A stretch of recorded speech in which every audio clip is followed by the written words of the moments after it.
ஏத்தே இன்னைக்கு என்ன சாப்பாடு? இன்னைக்கு இட்லி செஞ்ச மருமகளே, நல்லா சுட சுட மல்லிப்பூ மாதிரி பஞ்சு போல எல்லாம் இருக்கு. போ மக்களே போய் சாப்பிடு. சரிங்க தே, நான் போய் எடுத்துக்கிறேன். ஏத்தே நீங்க சாப்பிடலையா? நான் பிறகு சாப்பிடுறேன் மருமகளே. எட்டி நெட்டவெளி, வாங்க, கையில என்ன பார்சலு? சிக்கன் பிரியாணி வாங்கிட்டு வந்திருக்கேன். அட என்னங்க நீங்க, அத்தை உங்களுக்காக மல்லிப்பூ போல பஞ்சு போல இட்லி செஞ்சு வச்சிருக்காங்க, நீங்க சிக்கன் பிரியாணி வாங்கிட்டு வந்திருக்கீங்க. சரிங்க, நீங்க போய் சாப்பிடுங்க. சரிம்மா, நான் ரூம்குள்ள உட்காந்து சாப்பிடுறேன். ஏத்தே நானும் அவர் கூட ரூம்ல போய் சாப்பிடுறேன். ஒத்தையில சாப்பிடுவார்ல, இங்கேயும் ஒரே புழுக்கமா இருக்குதே. சரிம்மா மருமகளே போய் சாப்பிடு. உண்மையிலே இந்த ரூம் புழுக்கமா தான் இருக்கு. முதல்ல இந்த ஃபேனை மாத்தணும்.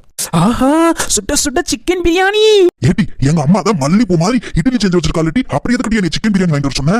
ஐயோ, தண்ணி எடுத்துட்டு போக மறந்துட்டா. சரி நம்ம போய் கொண்டு கொடுப்போம். அத கேக்குறீங்களா? அந்த இட்லியை யார் சாப்பிடுவா? உங்க அம்மா கூட திங்க மாட்டாங்க, தூக்கி நாய்க்கு தான் போடுவாங்க. அதான் நைஸா உங்க கிட்டக்க பிரியாணியை வாங்கிட்டு வர சொன்னேன். நீங்களும் வாங்கிட்டு வந்தீங்க, நானும் சாப்பிட போறேன்.